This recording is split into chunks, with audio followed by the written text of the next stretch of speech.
As most of you probably know, the person on the screen in front of you is Olympic gymnast Simone Biles. She has won 30 world championship medals and was the first gymnast to get 4 in just one championship games.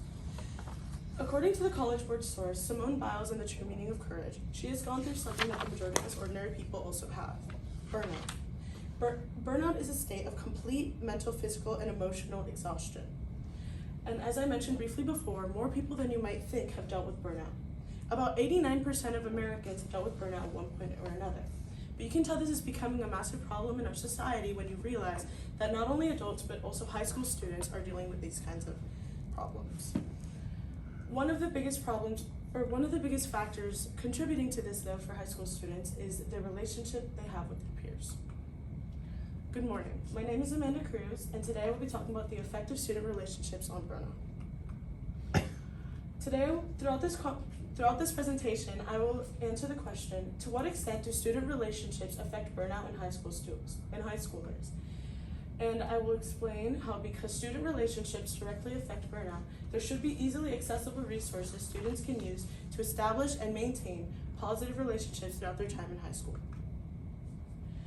Before we get into that though, we must establish the connection between student relationships and mental health. In an observational study done by Desiree Vega from American Secondary Education, where students explained their own experience with peer groups, it says, high-achieving urban youth had peer groups who were supportive of their academic success, whereas low-achieving students reportedly experienced peer pressure. This displays how directly relationships can affect a student's success in life. Although it's just one small part of their lives, positive peer groups can improve their capacity for achievement and a better livelihood in the future.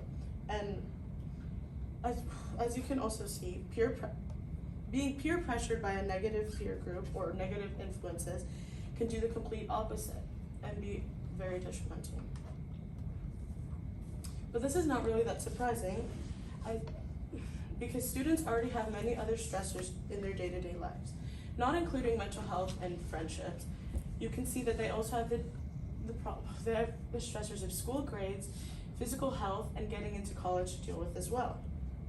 Having no positive relationships to help relieve their stress can prove extremely detrimental, and having a negative peer relationship or multiple can add to that stress and deteriorate their mental health even more.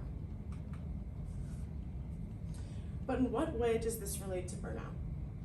The never-ending tasks and responsibilities of their everyday lives can massively affect mental health. When mental health suffers, burnout is a direct result of it. Which is no different for high school students. And as discussed earlier, peer relationships have a lot to do with mental health.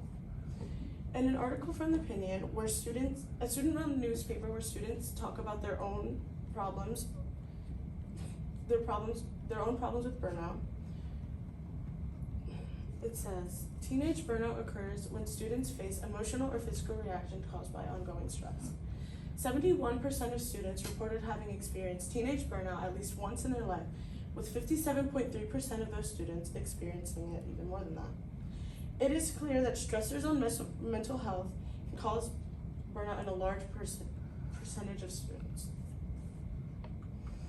But why is burnout considered such a serious thing?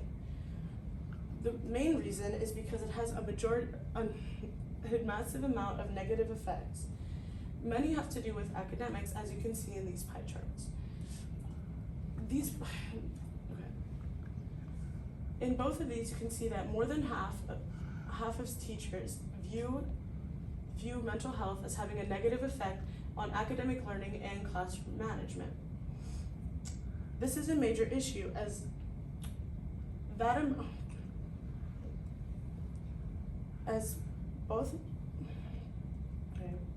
amount of mental health issues can negatively affect a student's life, and it is not sustainable for them to have a focused year.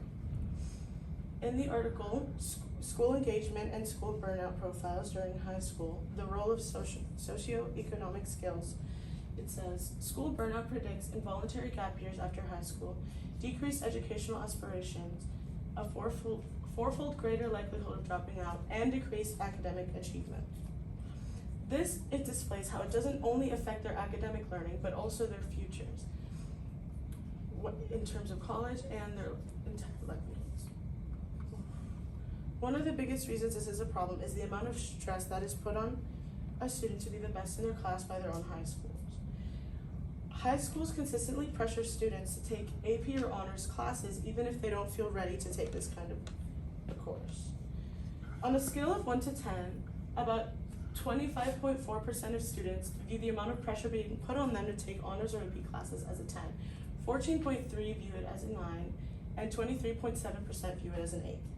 This is more than 63% feeling extreme pressure to take purposely extremely difficult courses for people confident that they can deal with this sort of pressure. This is more concerning when you take into account only 1.8% feel little to no pressure at all from their high schools.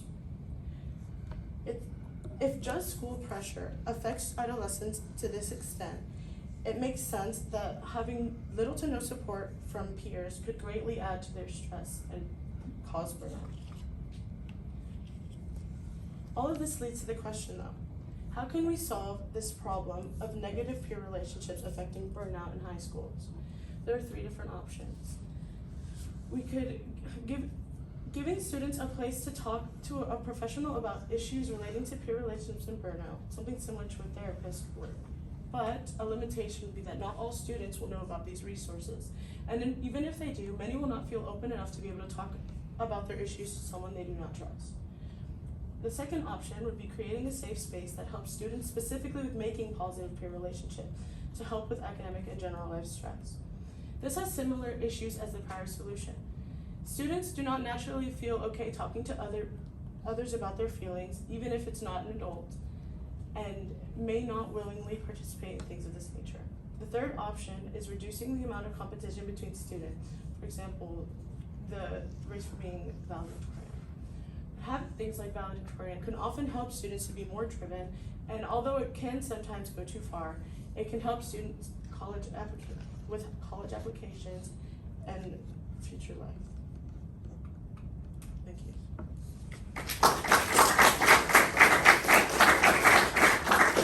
All right, Amanda, 2 questions for you. What evidence did you gather that you didn't use, and then why didn't you use it? Okay, so I gathered a lot of information that was talking more about just like specific like effects of burnout, a lot more like about that. But since my main topic was about how student relationships have a lot to do with the possibility of going through burnout, it didn't really make sense to add that much evidence about it when that wasn't my main topic. Okay. And if you had more time, what additional research would you do on this topic? I would like to see how things like dating can affect burnout as well, as that's another extra layer that can affect a student's personal life, not relating to just friendships or other peers in general.